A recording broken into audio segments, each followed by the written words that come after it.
machine first makes plastic back covers. The mesh area will allow sound waves to pass through instead of reflecting back into the headphone.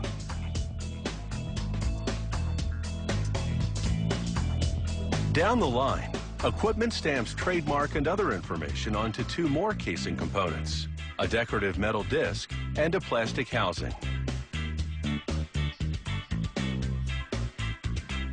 The next machine winds copper wire that's as thin as human hair around a cylinder hundreds of times. The winding is computer controlled to produce a critical component, the headphone's voice coil. When magnetized by an incoming signal, the voice coil vibrates a diaphragm, causing it to emit sound. That diaphragm now takes shape as a press applies heat and pressure to a plastic membrane. These tools mold the plastic to the desired shape. The press molds the plastic thicker in the center and thinner around the outer zone for a wide and flat audio frequency range. A technician punches out the molded shape. She applies a bead of glue to the diaphragm, then positions the copper voice coil in an assembly device. She aligns the glued section of the diaphragm with the coil. Ultraviolet light activates the glue to seal the coil to the diaphragm. The plastic housings each contain a magnet. The next technician installs the diaphragm and voice coil assembly on that housing. This takes skill because the coil must be positioned precisely for the best sound quality. And this headphone speaker is now ready for an audio check. A technician tests the audio frequency range, distortion, and other factors.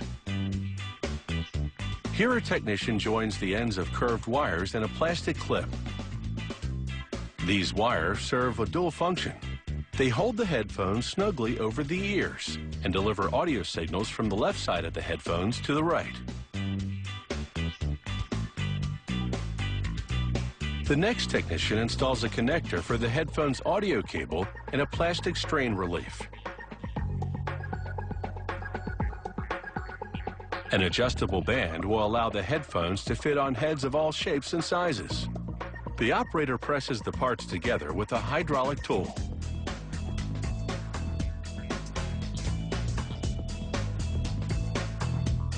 Moving down the line, a technician now joins the two halves of the speaker housing.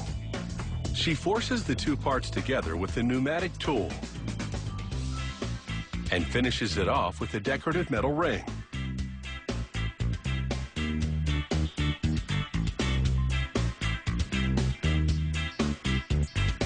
She inserts the speaker mechanism in the center of the housing, then places plastic brackets over it for protection. She then secures the entire assembly to the housing.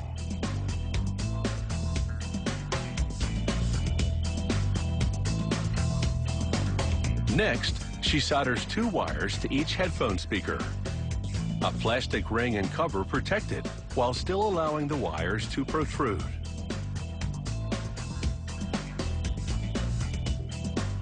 She attaches the end of the headband to the speakers. Then solders the wires from the speaker to those protruding from the headband. She presses a plastic grill into place over each speaker, very carefully to prevent scratching. These headphones are now wired and ready for audio. And whether it's rock or classical, the choice of music will be silent to all but one individual.